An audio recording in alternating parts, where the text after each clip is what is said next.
Hi, it's Rex Sikes. Fabulous day. It's absolutely gorgeous where I'm at. I hope it is where you are too, whether it's day or night. Installment in a series on leadership that I've been doing, and it's about you as a leader primarily, but it's also about being able to evaluate those people who are in leadership roles around you. That includes others. I get a low internet signal every now and then, so I hope everything is well. I invite you to leave comments below, and I certainly invite you to share this so that others can benefit. I'm happy to be able to do this. I think this is pertinent information. Napoleon Hill wrote Think and Grow Rich back in 1937. This is the third installment.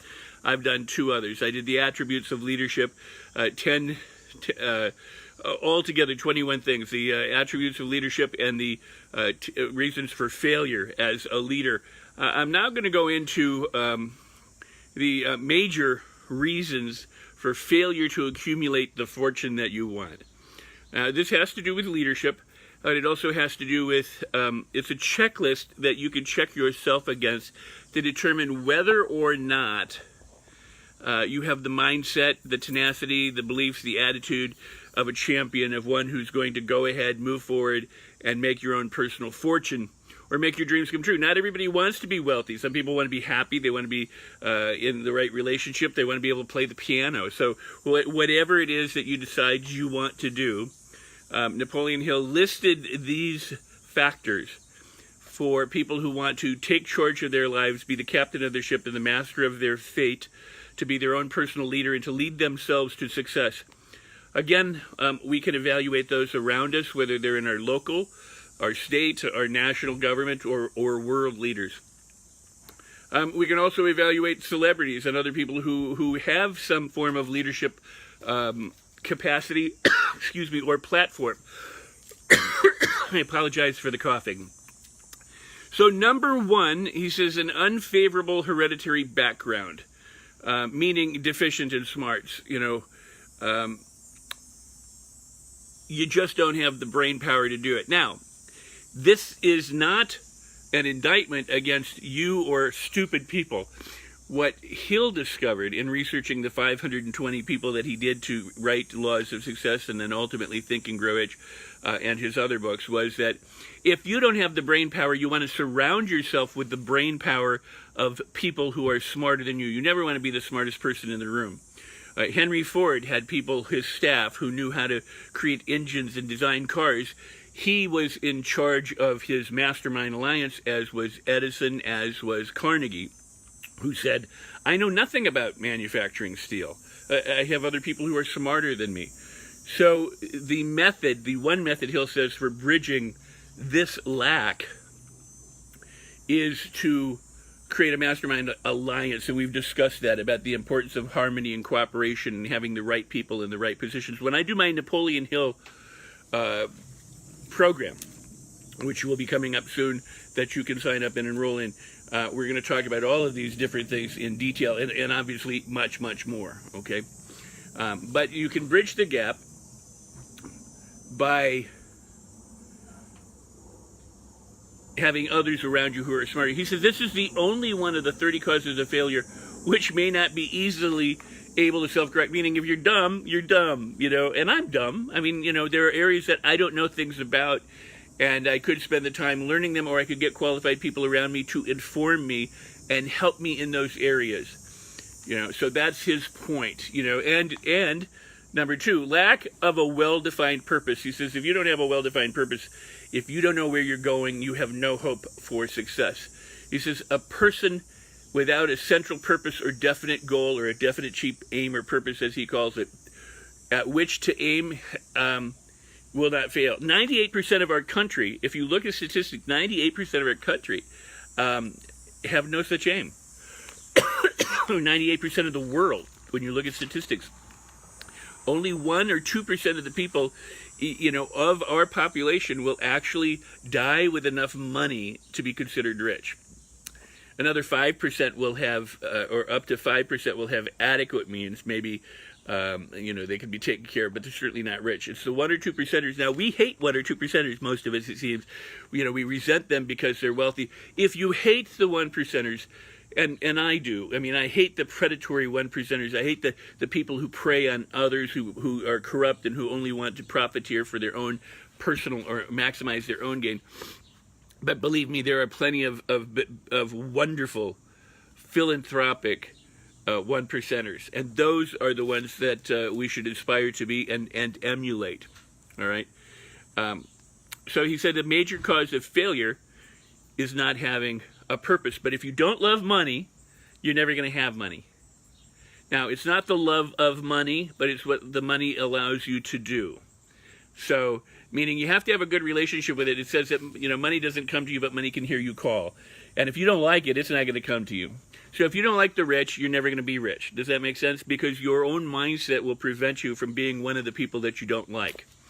So if that's an issue for you, you need to be able to resolve it. Lack of ambition to aim above mediocrity is the third. It's the third, and it says the indifference and unwillingness to pay the price for greatness is another cause of failure. So you gotta try and be your best. You want to be your best. You want to do whatever you can to maximize your success and your abilities. Number 4, insufficient education. Now, he says this is easy to remedy. Edison had no education. Many people today still don't have, college degrees, and they are what people would call self-made millionaires. But no one's truly self-made because it comes about in cooperation with others. The only way that you really get rich or that you really make money is in service. Either you sell a product, you create a product, you invent a product, or you offer a service to someone else. So the money that you make when you're rich comes from other people. Get that? I mean, this is an important concept because you don't just get money out of the air. It comes from someplace. And believe me, there's plenty of money to go around.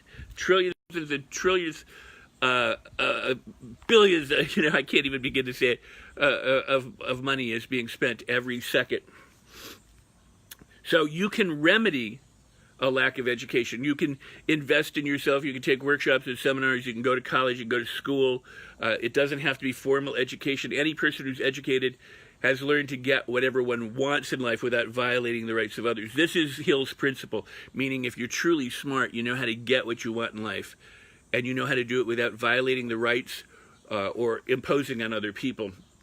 Education isn't knowledge. Knowledge is not power. It only becomes powerful when it's applied. So if you know something but you don't do it, you don't act on it, you don't implement it, you have no power. You've got smarts, you've got thoughts, you've got ideas, but ideas don't do anything of themselves. You can have the greatest idea in the world, but unless you take action, it won't happen. And ideas aren't something that is limited to the individual. It seems like great ideas come at different times, and whoever acts on it first is the one who benefits the most. Lack of self-discipline is number 5. He says this comes through self-control. You must control your negative qualities. Before you can control conditions, your circumstances, and the events around you, you must learn to control yourself. And he says self-mastery is actually the hardest job that you're going to have. Learning how to control yourself, learning how to overcome your deficits, learning how to end blocks and limited beliefs and move forward. But the good news is you can do it. You can learn how to do it. You can apply the knowledge and the practices, and you can become your own best self. If you don't conquer yourself, he says you will be conquered by yourself. You may at one time see your best friend and your greatest enemy in the mirror. So one is befriend yourself, become your own best friend, and nurture that, encourage that, is my opinion, in my opinion. And thanks for the likes, and keep liking, and do share. Please share, and please comment and or ask questions. If I see the questions while I'm talking, I'll try to answer them. So conquer yourself, become the master of your fate and the captain of your ship, and that you can do, and Hill says, because you can learn to control your thinking, your feeling, and your actions, which determine the kind of results that you get. And so self-mastery is really important. Now, you can look at the leaders around us. We have someone a president who inherited money. That was one of, I think, the things we talked about yesterday. The kids of people, or maybe we'll come to it in a moment, but the kids who inherited things often have problems. Hill said that of all the 520 people that he studied during his 20 years, most of them were screwed up, and most of their children, or many of their children, had alcohol or drug problems, or didn't amount to anything because things came too easy. They weren't challenged. They didn't have to do anything with what they had. They got a lot. We have a president like that. His children are like that. Now I'll let you assess what that means, but the point being is if it's too easy and you aren't able to control your impulses and you don't have mastery over yourself and you're not smart and you don't rely on the smarts of other people to counsel you, then you're bound to fail in whatever way, whether it's business or as a leader or in your relationships or in your pursuits. So we can assess our so-called leaders around us with what I'm providing to you from Napoleon Hill. Now, this was written in the 30s, and it is as relevant today as it was then.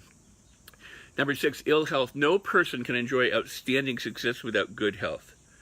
And that makes perfect sense. He says the causes of good health, which are subject to self-control, is overeating the wrong foods, wrong thought habits and negativity, wrong use or overindulgence in sex, lack of exercise, and inadequate supply of fresh air due to, due to improper breathing.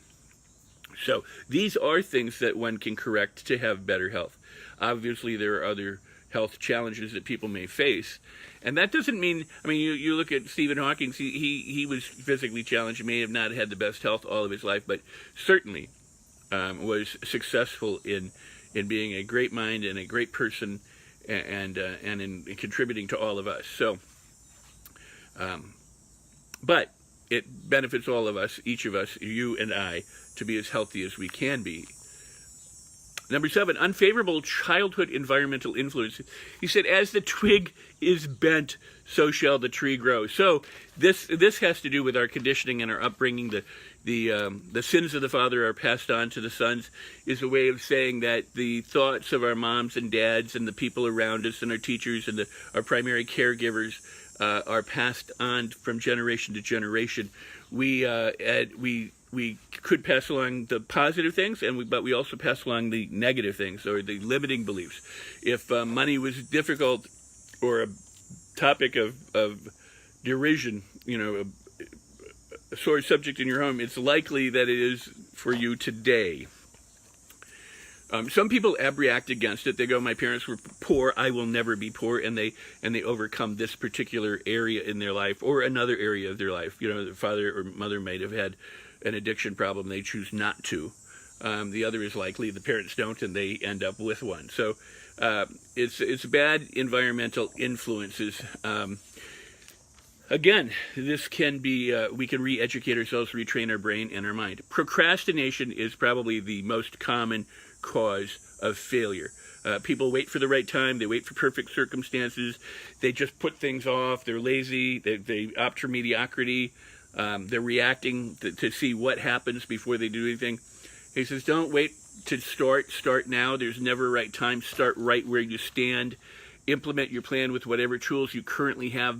Better tools and a better plan will be found along the way. So you go as far as you can, and when you get there, you can see further. Can't see around the corner, but when you get to the corner, you then can see around it. So, number 9 is lack of persistence. He says, many are good starters. I know I certainly am a great starter.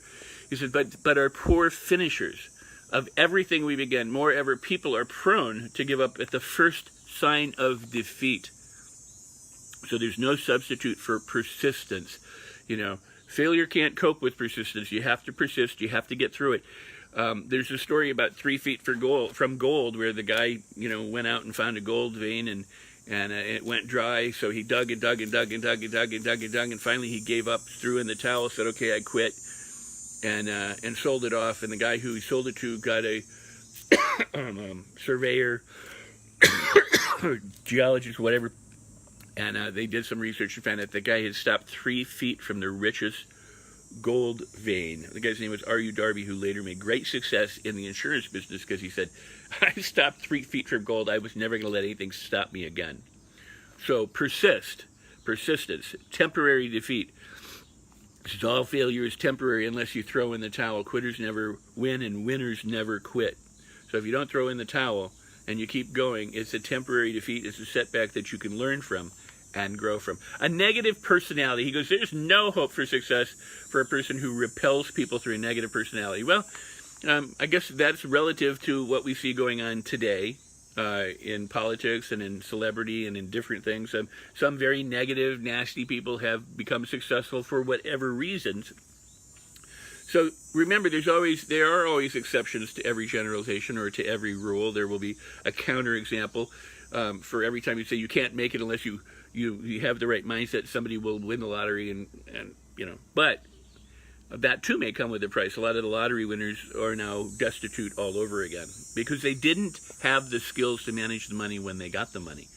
So there is a gesticulation period. That's the reason why when you plant a seed, it takes a while to grow and then sprout, and you nurture it before you harvest it.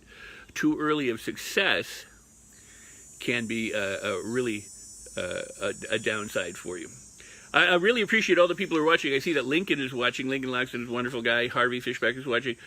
Some other people, I want to say hi and shout outs to everybody who's watching. I'm glad that you're here, and we're going to continue. So, but thanks. Feel free to leave comments and share. This is part of, but really an introduction to a program I am doing on Napoleon Hill. That if you really want and are interested in how to become successful and create the right mindset.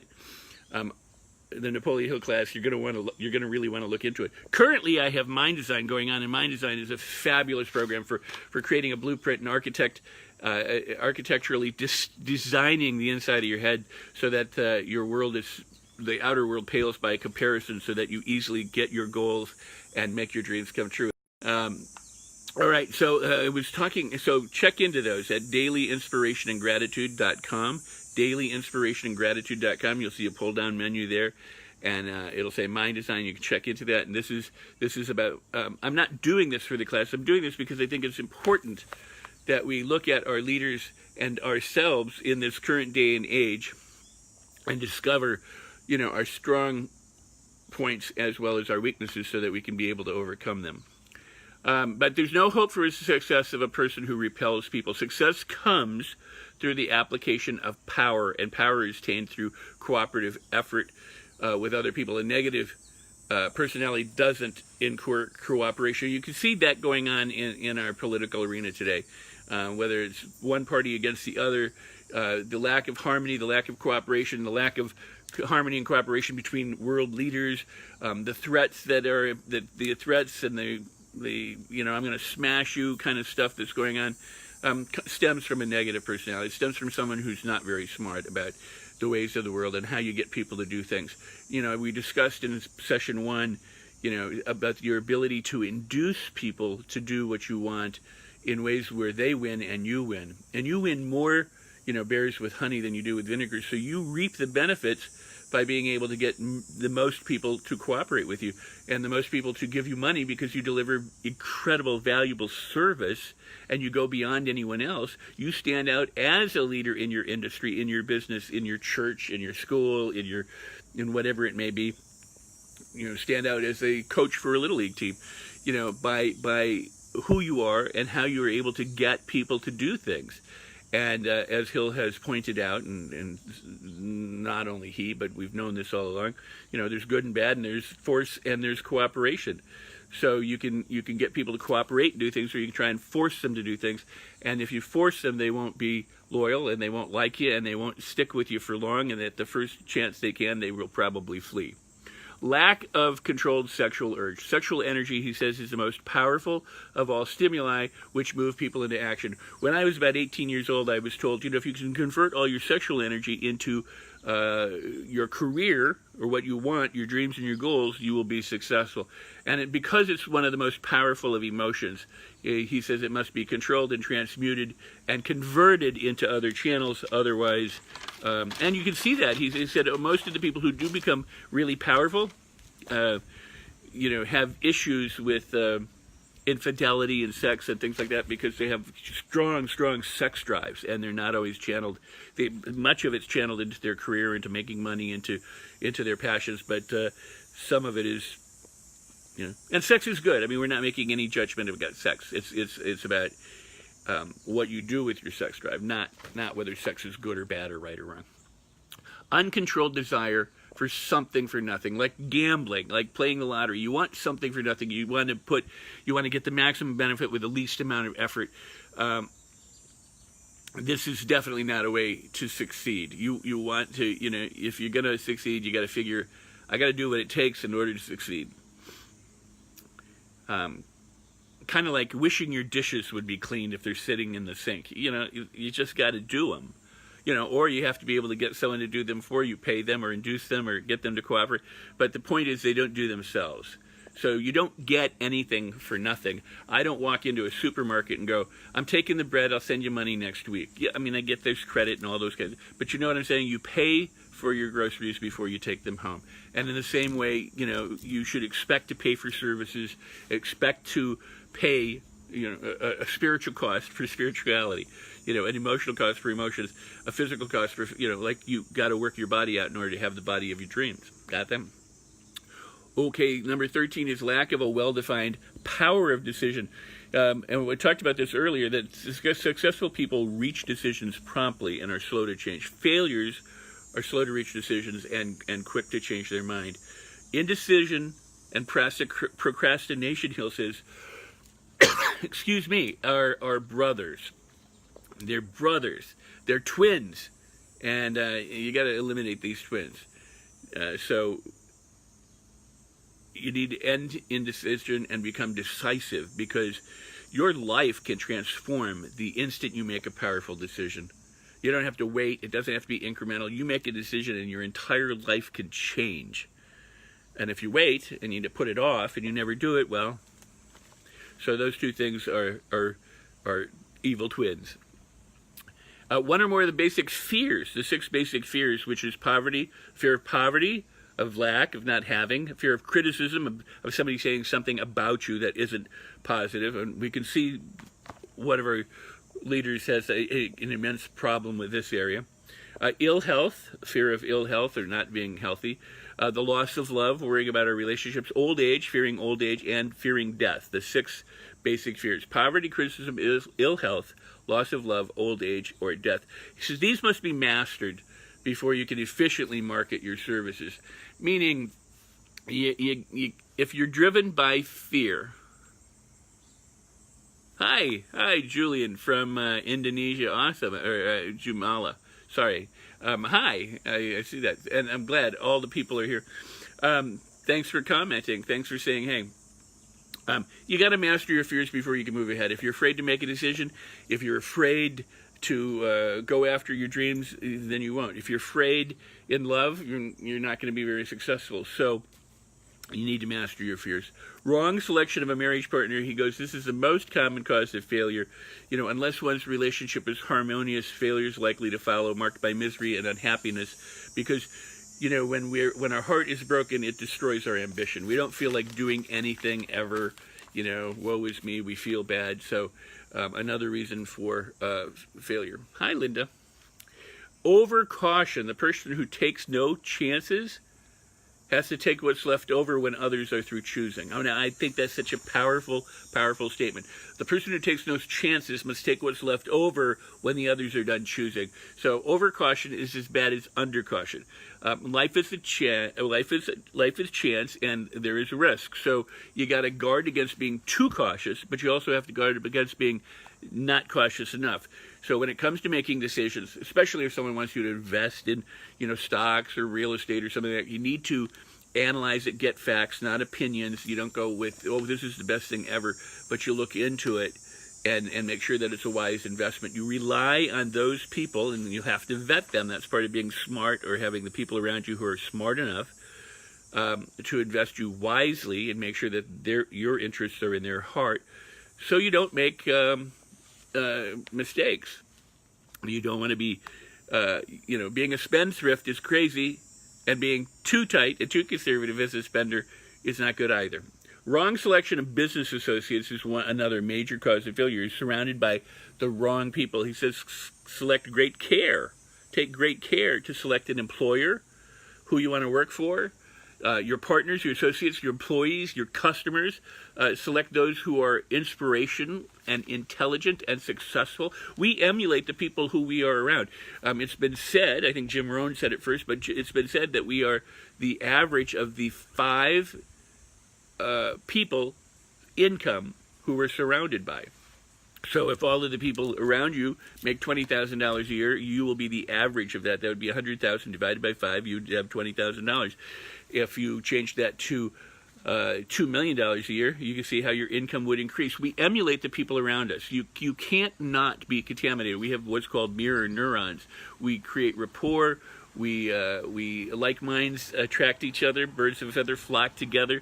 You could see it in political groups and religious groups, cults where, we're all doing the same thing, usually from force and coercion and being misled and all that kind of stuff. But the point being is that we emulate people who we are around and who we are around most. So you want to be wise in your choice of whom you're around and who influences you. Just like if you first thing you do, get up in the morning is watch Facebook or the news, you're really, contaminating your brain with bad news, with drivel. You should get up, use your morning hour to first set your mindset, set your body, meditate, feel good, exercise, do something beneficial for yourself, go, I love my life, and be thrilled.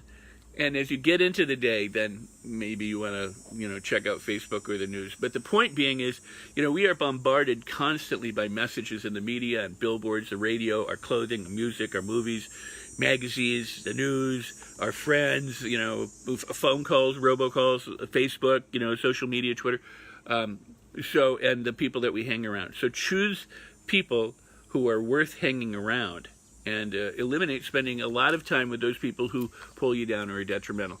Number 18 is superstition and prejudice. Superstitions are a form of fear and ignorance, as is prejudice. Men who succeed should keep an open mind and fear nothing.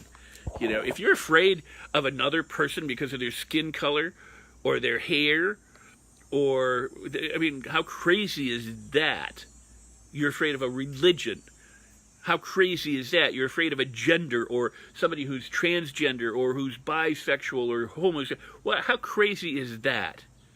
Why would you fear that? Why would you fear these people? People are people, for goodness sakes. We have a variety of expressions of people, and a wide variety of them. Superstitions, stereotyping is the way the brain streamlines so we don't have to rethink everything. But there are negative stereotypes, and you need to be aware when you are subjecting yourself to those and adopting those, and learn to free yourself of those. And it's just like saying superstition, I'll succeed on my 3rd try. Batters who tap the bat on their, they have these superstition rituals. It's not a bad way to anchor yourself for success to have a ritual like that. But the point is, superstitions is not present thinking. It's based on past conditioning and oftentimes based on faulty information, as are prejudices. You need to be able to keep an open mind and not fear people. You can see the fear about our borders and all this kind of stuff. To me, and I'll express my opinion, that's just insanity. That's insanity. We can be reasonable about immigration. We can be reasonable about all sorts of people and things. We don't have to fear them. And for people to use these fears to prey on us, to get us to coalesce and to align out of fear, I think it's just wrong. All right, so there I've said it. I think it's wrong. I think it's blatantly wrong. And I think it's an abuse of whatever power there is. Yes, we've done it all along, and other countries have done it, but it's time we end. We need to be more enlightened and less Neanderthal.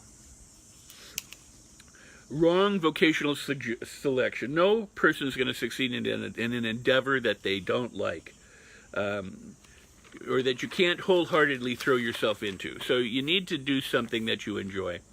A lack of concentrated effort. If you're a jack of all trades, you seldom succeed. You need to be able to specialize in one thing. Concentrate all your efforts on your definite chief aim. Focus on your purpose. Focus on why you want what you want and make it happen. And then once you're rich, wealthy, then diversify. But you don't bet every horse in the race to make big money. Number 21 is the habit of indiscriminate spending. A spendthrift can't succeed because the spendthrift fears poverty. So you got to form the habit of systematically saving and putting money aside for yourself. Definitely a percentage of your income. And the money and savings that you have when you build up a bank account, that gives you courage when bartering. Because without money, you got to accept what is ever offered. And you got to be happy to take it. So, but if you got a lot of FU money, you can walk away. You don't have to take it. And when you feel wealthy is when you attract money. And when you attract money and have money, you feel wealthy. It's a circular, it's a cycle. It's a loop. But riches come to the person who feels wealthy first. Okay, who feels successful first, who feels happy first. If you want something, you go first. That's what you have to give in order to get. And go beyond. Lack of enthusiasm. Without enthusiasm, no one's convincing. I mean, enthusiasm is contagious. You got to have it under control. You can't just be like a live wire everywhere you go, because then you're distracting. But if you have self-controlled enthusiasm, or another way of saying, if you're charismatic, you're welcome in almost any group. Intolerance. This goes back to the stereotypes and the prejudices. A person with a closed mind on any subject seldom will get ahead. Intolerance. It's because when someone's intolerant, when someone's based on a stereotype or a superstition or a prejudice, they've stopped thinking. They've stopped seeking knowledge. They're no longer open. They're not acquiring any new information. They've stopped it, and it's one of the most damaging forms of mindset. And we see it in religion and racial and in political circles primarily. Got to keep an open mind. You got to keep an open mind because you want to be available to the inflow of ideas. You want to be available to the influx of great things and great people from wherever they come. And if you shut it down, you're shutting off an incredible wealth, an abundant wealth of positivity and energy and enthusiasm and the flow of ideas and the flow of money and all that stuff. So it all works together.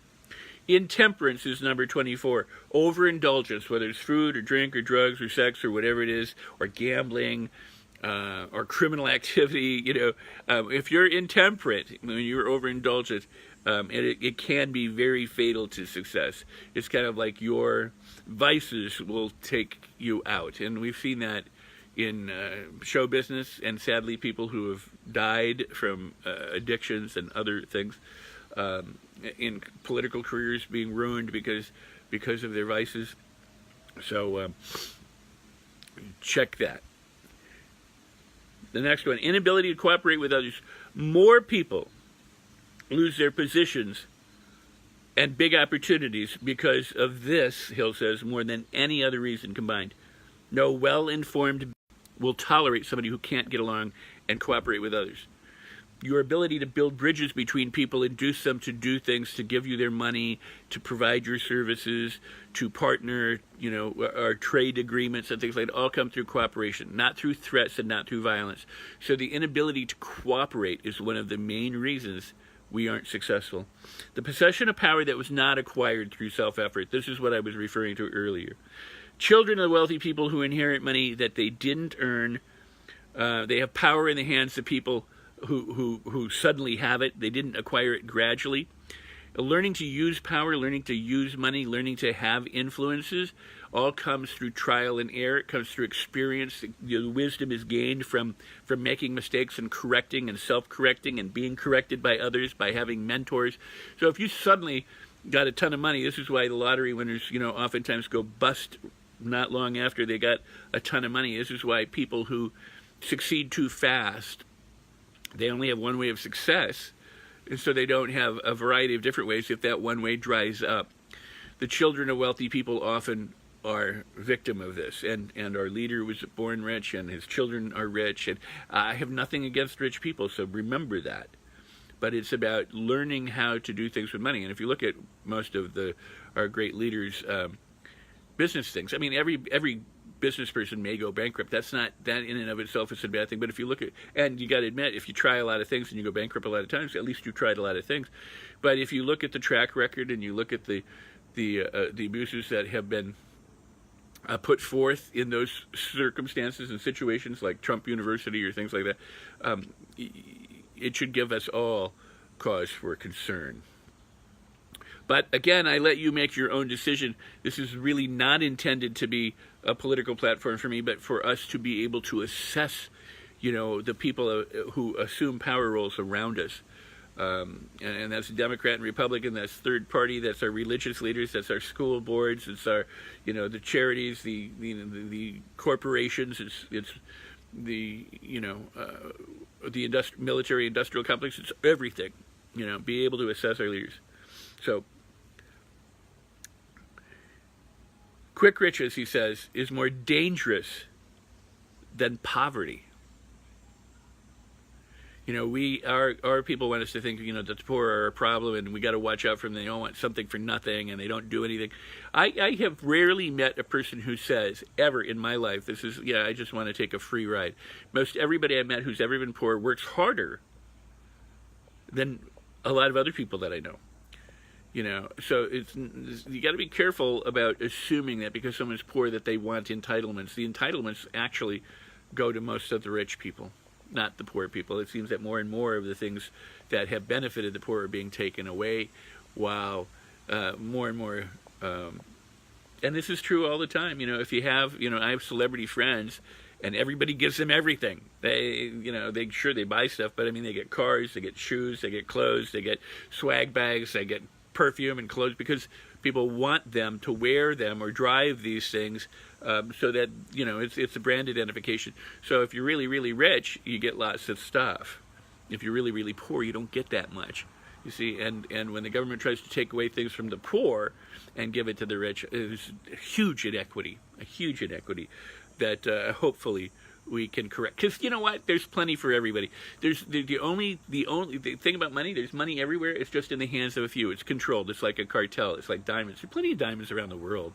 They're only valuable because somebody limits your access to them. So if your access to money is limited, it makes it harder for you to get ahead. Intentional dishonesty. There is no substitute for honesty. One may be temporarily dishonest due to circumstances over which one has no control, without permanent damage. So, I guess everybody tells a white lie. He says, but no hope for the person who is dishonest by choice. There's no hope for the person who's dishonest. Sooner or later, it will catch up, and the result loss will be loss of money, loss of reputation, and loss of liberty.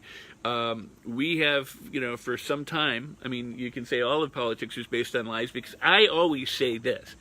When did we ever become a civilization, a country that says, well, that's politicians, they lie. They all lie. I think there should be zero tolerance in politics for lying. I think everybody should have to be drop dead honest, and if you aren't, I think it should cost you your job. Again, I understand that there are some circumstances where a white lie may be in order, but if you make a habit of lying, if everything is based on a lie, then you shouldn't be in the position that you're in. You shouldn't have the power that you're in. And again, I'm sharing an opinion, and you'll have to make your own. But he says this is a fatal flaw. 28. Egotism and vanity. These are red lights which warn others, keep away. Fatal to success. Narcissism, egotism, vanity, pumping oneself up, always taking credit. Remember, you have to credit your troops, you have to credit your followers, you credit your workers, your employees. The true leader doesn't take credit, but gives credit and recognition and acknowledgement to everyone else. He doesn't, or she doesn't, hog the stage and hog the limelight. So this is an important thing to keep in mind. Guessing instead of thinking. He says if you're too indifferent or lazy to gather accurate facts with which to think accurately, and you act only on opinions and snap judgments and the opinions of other people, you're bound to fail. You have to gather, you have to be willing to go out and get the information. If you just read it on Facebook and it turns out to be a fake news story, or implanted robot kind of fake piece of news, and you didn't bother to vet it, well, you got nobody to blame but yourself. You didn't do the legwork to check your facts. If you had, say, invested money or time or energy, or sent your kids to that camp because of that ad, and it turned out to be bad, you have nobody to blame but yourself. You have to be willing to think. You have to be willing to think and gather facts and be smart. Hey, Kathy. Hi, Kathy, mind designer. Hey, how you doing? Lack of capital. Common cause of failure among those who start out in business. Is the first time it's with insufficient funds. And that's because they don't have the dollars to absorb the shock of the mistakes that they may make or to carry them over until they've established their reputation. So lack of capital. Now, there are some real estate companies now that say, hey, you can do it without using your own capital. We'll invest and we'll get, well, fine. You just have to be well capitalized. You have to have enough capital or enough money to sustain yourself in business or to keep yourself afloat. They say that most restaurants, close within a year or two, or most young businesses fail. And that's because of all of these reasons that we're listing here, and I only have one more, but we're listing here that Napoleon Hill wrote about over, nearly 20 years shy of a century ago, 80 years ago. 31. Any particular cause of failure you have suffered which has not been included on this list. So there you have it. You've got 31 causes of failure as written about or as pointed out by Napoleon Hill.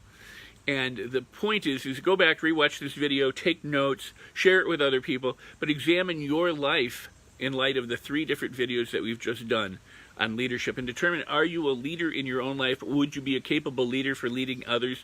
Would you be able to be a successful business person or a successful religious person or whatever it may be? Do you understand?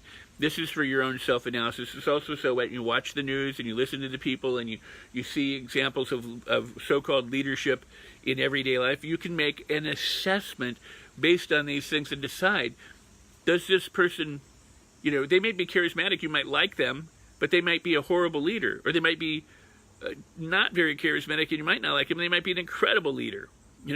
This world we occupy with media, which is both a blessing and a curse. I love the free press and the honest press, and I don't like it when mind designers are able to lead by example. Exactly, Kathy, exactly. And if you're interested in mind design, I invite you to go to dailyinspirationandgratitude.com, spelled exactly like it sounds, and ask for, or go to the pull-down menu that says mind design and get some information on how you too can become a mind designer and create your best life ever. And also stay tuned for my announcements on when the Napoleon Hill class will start, and we'll do it online, and you're going to love it. If you love this, you'll love that, and it's even better because I can go into things in depth, and believe me, there's really cool stuff. All right, so but the point is, in this day and age, we do have newsrooms for profit, which is sad. We do have political agendas both in the news and in the non-news. It doesn't mean that everything on the news is honest, because now the quest for ratings and the quest for dollars, the quest to be the first, means a lot of stuff comes out and is reported without being vetted.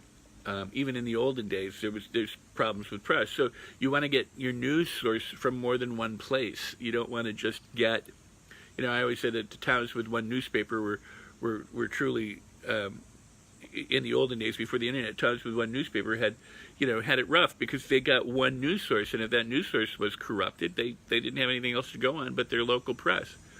So you want to be open to opposition views. You want to be open to views that challenge you, that force you to grow, that make you think, that help you to become a better person.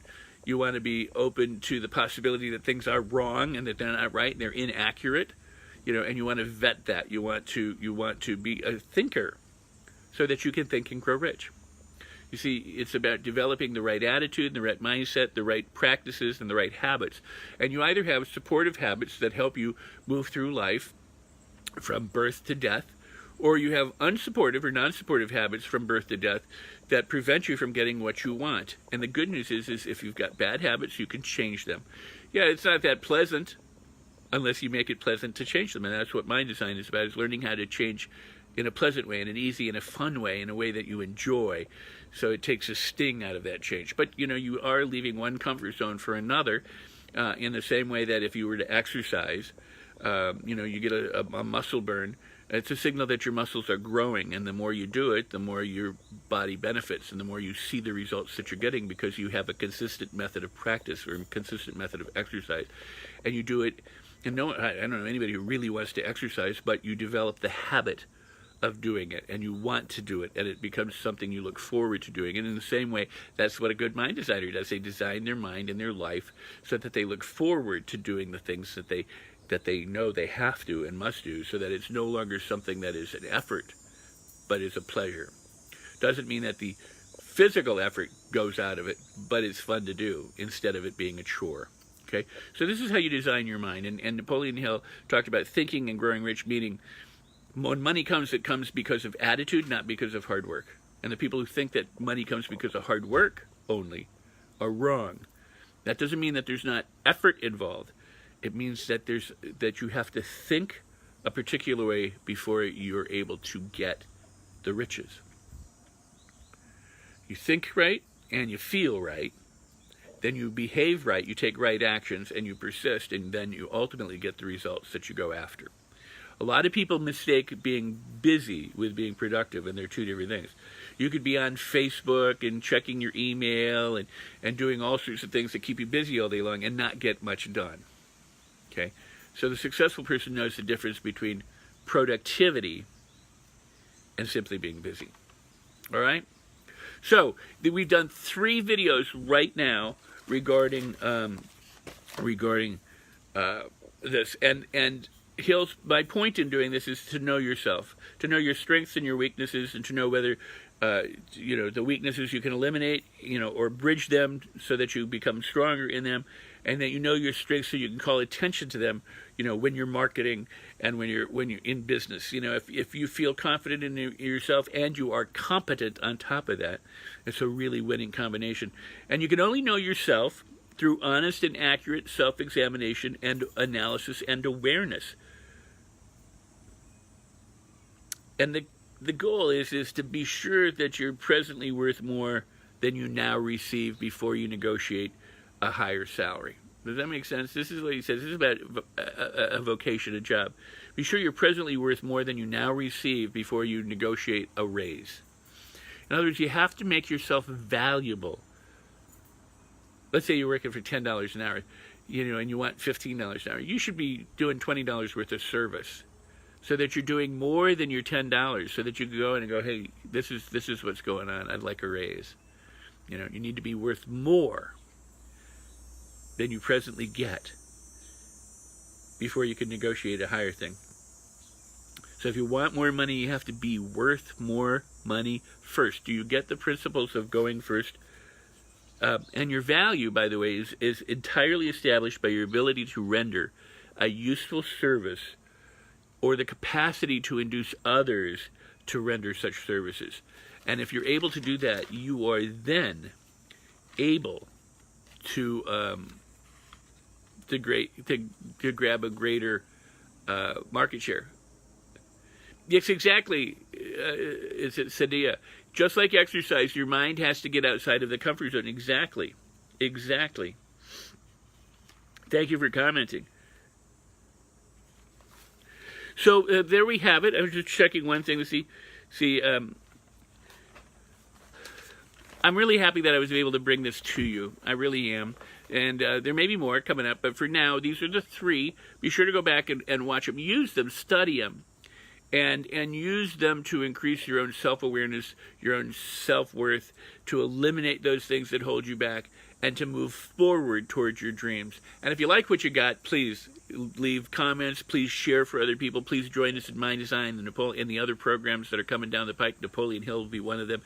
Join us, because if you really want to learn how to do some of these things that we've been talking about, and to do them easy and fun and in a pleasing way that you're going to love, and go beyond your comfort zone in ways that surprise and delight you, you're going to want to join us in Mind Design. It's an ongoing class. You can find the information at dailyinspirationandgratitude.com. and go to the pull down, which is says Mind Design, and right next to it says free gift. So if you want a free gift, it's a 22-minute audio on what's stopping you. It's my gift to you. You get it absolutely free. It's what stops you, what holds you back, and how to overcome that. All right. All right. Well, everybody, thank you so much. I've got a lot of things I need to get to today. I hope you have a fabulous one. Again, leave comments, leave likes, please share, and spread the word. Let's go viral. Let's make a difference. Let's change the world. And we change the world by changing ourselves. You can light 1,000,000 candles off of one candle, but your candle, oh, thanks for all the likes and loves. That's fabulous. That is truly fabulous. Thank you, thank you, thank you. And I hope you'll comment. And I hope you know what? Tell me what you liked. Tell me what stood out for you. Share a concept or an idea that you went, you know what? This one concept I'm going to put into practice, or this one concept is going to make a real difference for me. And here's what I'm going to do. Feel free. I mean, this would be great. Let's have a conversation right here. But you can light 1,000,000 candles off of just one candle. The only condition is that your candle must be lit first. All right, I love you. Peace and blessings. Namaste. I don't have a button to turn off the... There we go. I love you. Bye-bye.